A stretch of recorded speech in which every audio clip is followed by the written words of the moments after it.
Quels sont les critères de sélection d'une membrane acoustique de plancher? Alors évidemment, le critère numéro 1, on fait la sélection d'un produit acoustique. Donc le critère numéro 1 est la performance acoustique. Par contre, tel que vu précédemment dans d'autres capsules, si on compare deux produits où on a fait des tests acoustiques ou sur papier qui donnent des rendements acoustiques de 61, 62, 61, 63, on a 1 ou 2 points de différence. Donc on ne perçoit pas la différence ou très peu. Donc on peut comparer ces produits-ci.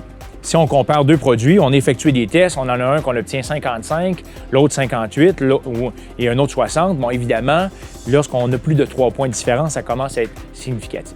Alors, le critère numéro 1, évidemment, va être la performance acoustique. Critère numéro 2, qui pour nous est aussi important, est la force mécanique. Pourquoi? Parce qu'évidemment, un coup on a installé notre assemblage, on veut une bonne performance acoustique, on ne veut pas avoir de problème avec notre plancher. Souvent, c'est un investissement important qu'on fait dans notre habitation, dans notre unité de condo. On ne veut pas avoir de problème par la suite avec notre plancher. Donc, la force mécanique, tout dépendant, la membrane acoustique, sur quel type d'installation de plancher elle va être installée, la force mécanique n'est pas toujours le même. Donc, exemple, pour une installation de céramique, on se doit avoir une membrane qui a une bonne densité pour éviter qu'on ait du mouvement dans notre céramique, évidemment, pour éviter des bris à nos joints ou que la céramique puisse casser elle-même. Donc, ça prend une membrane qui est assez dense. Par la suite, si on regarde une installation d'un plancher flottant, ça peut être un plancher laminé flottant ou un plancher d'ingénierie flottant, alors ce type d'installation-là, ça prend une membrane qui a également une assez bonne densité parce qu'on ne veut pas de mouvement, encore une fois, dans notre plancher pour lorsqu'on marche, qu'on sente ce mouvement-là qui est indésirable et qui peut occasionner également du craquement. Lorsqu'on parle d'une installation de double encollage, donc un plancher collé, un plancher d'ingénierie collé, celui-ci, c'est probablement où la force mécanique est la plus importante et la plus déterminante dans ce type d'installation-là. Parce que le défi, c'est d'avoir une membrane acoustique qui va répondre à notre besoin de performance acoustique, mais qui va permettre de retenir le plancher. Parce qu'un plancher d'ingénierie fixé, bon, évidemment, encore une fois, on ne veut pas de mouvement. On veut qu'il reste fixé, on veut qu'il reste collé. Et un plancher d'ingénierie est beaucoup plus stable qu'un bois massif 3/4.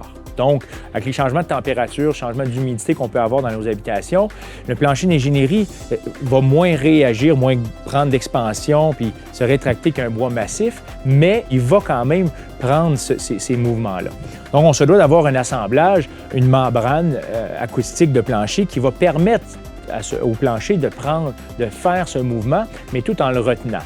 Parce que si on n'a pas ce critère-là au niveau de la force mécanique dans ce type d'assemblage, bien, éventuellement, notre plancher va se retrouver à certains endroits flottants parce qu'il va avoir délaminé, donc il va s'être décollé. Donc, évidemment, si le tout se décolle, bien, à des endroits, ça va être flottant, à des endroits, ça va être collé, ça va occasionner du craquement. Et évidemment, ce n'est pas ce qu'on souhaite. Et ce type de réparation, c'est très coûteux. Donc, la force mécanique est le deuxième critère, puis à vrai dire, qui est aussi important que la performance acoustique, qui est extrêmement important.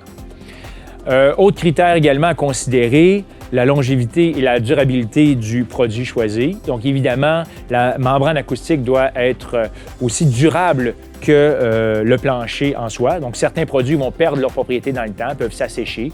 Par la suite, au niveau de la santé et environnement, donc certains produits, encore une fois, aussi peuvent dégager des COV, donc des vapeurs nocives, donc affecter la qualité de l'air de notre environnement, donc de votre condo.